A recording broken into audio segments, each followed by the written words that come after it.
Assalamualaikum students, welcome to my channel Programming Tips for Beginners. Today I am going to discuss about the input output standards and programming structure in C++. So let's get started. First of all, जिस तरह से different computer languages में हम computer को कुछ input देते हैं, then हमारे पास आउटपुट आती है। कुछ ऑपरेशंस परफॉर्म होने के बाद हमारे पास आउटपुट आती है। इनपुट जो है वो हम कीबोर्ड को यूज़ करते हुए देते हैं। जो हमारे पास आउटपुट होती है वो हमारे मॉनिटर स्क्रीन पे डिस्प्ले होती है। इसी तरह से C++ लैंग्वेज में भी हमारे पास कुछ इनपुट होती हैं और कुछ आउटपुट्स होती हैं। इनपुट के लिए हम कुछ कीबोर्ड को यूज़ करते हुए कुछ की प्रेस करते हैं, देन उसके ऊपर कुछ ऑपरेशंस परफॉर्म होते हैं, हमारे पास आउटपुट आ जाती हैं।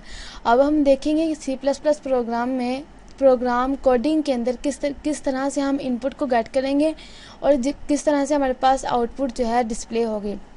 तो इसके लिए हमें Cin ये एक्सट्रैक्शन ऑपरेटर का कीवर्ड यूज़ करना पड़ेगा। इसके थ्रू ही हम इनपुट दे सकेंगे अपने प्रोग्राम के अंदर। उसके बाद अगर हमने आउटपुट गेट करनी है तो आउटपुट गेट करने के लिए हम इंसर्शन ऑपरेटर का यूज़ करेंगे और इसके साथ साथ हम Cout का कीवर्ड यूज़ करेंगे। अब ये Cin और Cout किस तरह से आएगा, किस कंटेनर से आएगा और हम इसको किस तरह से यूज़ करेंगे, सो हम देखते हैं अपने प्रोग्राम के अंदर। So let's get started. Code block के अंदर मैंने एक सिंपल सा प्रोग्राम बनाया है आपको समझाने के लिए कि इसका बेसिक स्ट्रक्चर क्या है, इसकी सारी डिटेल्स क्या हैं। ये सारे वर्ड, ये int, main, using name space, ये सारे वर्ड्स कहाँ से हमने लिए हैं और कैसे कैसे यूज़ किए हैं। सो फर्स्ट लाइन में आप देखें, पहले प्रीवियस वीडियो में मैंने आपको C++ का बेसिक स्ट्रक्चर बताया था। बेसिक स्ट्रक्चर हम 3 पार्ट में डिवाइड करते हैं। पहला पार्ट जो होता है वो हमारे पास स्टैंडर्ड लाइब्रेरी का पार्ट होता है। देन हमारे पास मेन फंक्शन होता है। मेन फंक्शन के बाद हमारे पास फंक्शन की बॉडी होती है।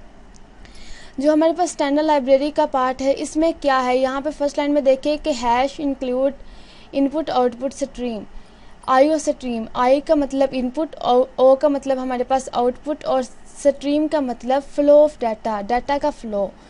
अब जब हम यूज़र से इनपुट लेंगे और हमें आउटपुट डिस्प्ले होगी, वो किस तरह से डिस्प्ले होगी और Cout का कीवर्ड हम वैसे यूज़ कर लेंगे या फिर हमें उसके लिए कुछ कंटेनर्स को लेना पड़ेगा या किसी लाइब्रेरी को यूज़ करना पड़ेगा। तो इसके लिए हम इंक्लूड इनपुट आउटपुट स्ट्रीम का कीवर्ड यूज़ करेंगे। इसके बाद सेकंड लाइन में देखें using name space std। Using name space std mean कि हमें कुछ नेम स्पेस की ज़रूरत पड़ेगी अपने प्रोग्राम में सीन करने के लिए, Cout करने के लिए। ये स्टैंडर्ड, इसकी एब्रीवेशन ये मीन कि स्टैंडर्ड इनपुट और स्टैंडर्ड आउटपुट। हम अपने प्रोग्राम के अंदर जितने भी यूज़र से इनपुट लेंगे, उसके बाद जितनी भी यूज़र से आउटपुट लेंगे, इन सारी चीज़ों के बारे में हमें जो इन्फॉर्मेशन, इस इंफॉर्मेशन को डिस्प्ले करवाने के लिए, इस इंफॉर्मेशन को लेने के लिए हमें कुछ कंटेनर्स की ज़रूरत पड़ेगी। वो यूजिंग नेम स्पेस std हमें देगी। देन हमारे पास फंक्शन स्टार्ट हो जाता है 4 नंबर लाइन में। इंट मेन, किसी भी फंक्शन को स्टार्ट करने के लिए आपको white, int, different data type आप यूज़ कर सकते हैं फंक्शन को स्टार्ट करने के लिए। देन हमारे पास यहाँ से फंक्शन स्टार्ट हो रहा है। यहाँ पे मैंने इंट a और b 2 वेरिएबल डिक्लेयर किए हैं। ये डिक्लेरेशन के बारे में मैं ऑलरेडी वीडियो बना चुकी हूँ। अगर आपने नहीं देखी तो आप ये इन वीडियोस के बारे में देख लें। देन Cout में मैंने लिखा हुआ है कि एंटर 2 नंबर्स, 2 नंबर मैंने एंटर करने हैं।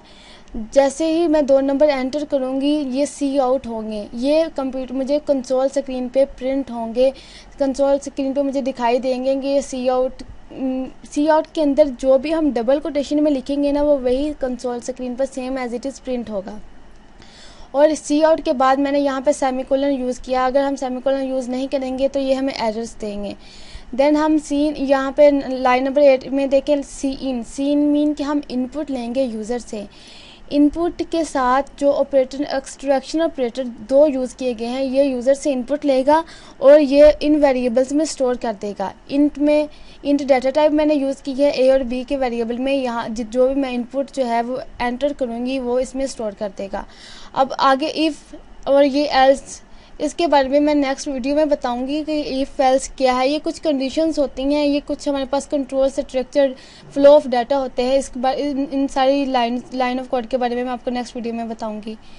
पर यहाँ पे देखेंगे, यहाँ पे सी आउट में मैंने बोला है कि अगर तो मेरी ए और बी जो है दोनों ऑपरेटर्स, इन दोनों में से अगर जो भी डाटा यूज़र एंटर करता है अगर वो दोनों इक्वल हो जाते हैं तो मेरी सी आउट स्क्रीन में, मेरी डिस्प्ले स्क्रीन में मुझे शो करवा दे कि आपका नंबर जो है वो इक्वल है, बोथ नंबर्स आर इक्वल।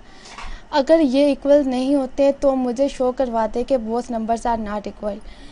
अब ये किस तरह से काम करेगा ये मैं आपको बिल्ड करने और रन करने के बाद बताऊंगी। उसके बाद यहाँ पे देखें लाइन नंबर 15 में रिटर्न 0। कोई भी फंक्शन C++ के अंदर हम बनाएंगे तो वो रिटर्न कुछ ना कुछ ज़रूर रिटर्न करेगा। अब देखिए कि हमारे फंक्शन की डाटा टाइप जो है वो इंटीजर फॉर्म में थी, तो इसका मतलब है ये रिटर्न करेगा 0 या 1। इंटीजर में क्या होता है, हमारे पास न्यूमेरिक वैल्यूज़ होती हैं, ये भी मैं आपको पिछली वीडियो में सब कुछ बता चुकी हूँ। सो इसको बिल्ड करके देखते हैं कि हमारी कंसोल स्क्रीन पर क्या रन होता है। यहाँ पे मैं 2 नंबर एंटर करूँगी, both numbers are not equal. अब ये सब कुछ कैसे कैसे परफॉर्म हुआ अब देखें इसके ऊपर।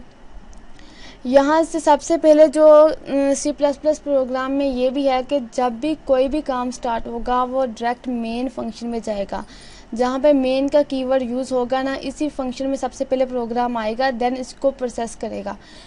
2 नंबर मैंने एंटर करवाए, ये मेरे सी आउट में जो लिखा हुआ है ये देखिए same as it is console screen पर शो हो रहा है। उसके बाद सीन करवाया, मीन के मैंने 10 और 20 जब एंटर किया तो इसने स्टोर कर लिया अपने अंदर। उसके बाद मैंने यहाँ पे कुछ कंडीशंस लगाई थी कि ए अगर बी के इक्वल होता है तो both numbers are equal print करवा दे, नहीं तो एल्स में both numbers are not equal print करवा दे। तो मैंने 10 और 20 एंटर किया था, 10 और 20 इक्वल नहीं है, मीन के हम ये वाली डिस्प्ले होनी चाहिए स्क्रीन पर, both numbers are not equal. So यही डिस्प्ले हुआ है। होप सो आपको बेसिक स्ट्रक्चर की समझ आ गई होगी। प्रोग्राम में बेसिक स्ट्रक्चर C++ का क्या है, किस किस तरह से हम इसको लेके चलेंगे। और यहाँ पे एक वर्ड एंडल भी यूज़ हुआ है, ये हमारे पास एक मैनिपुलेशन है, ये भी हमारे पास सेम जिस तरह से सीन सी आउट का कीवर्ड यूज़ हुआ है इसी तरह से एंडल भी यूज़ होगा। इसका मतलब ये है कि ये न्यू लाइन पे प्रिंट करवाएगा। और ये भी स्टैंडर्ड लाइब्रेरी से आया हुआ है, नेम स्पेस एसटीडी के कंटेनर से ही हम सीन, सी आउट और एंडल को लेते हैं। होप सो आपको इस वीडियो की अच्छे से समझ आ गई होगी। अगर आपको नहीं समझ आई तो आप ईमेल कर सकते हैं, कमेंट सेक्शन में बता सकते हैं। Thank you for watching.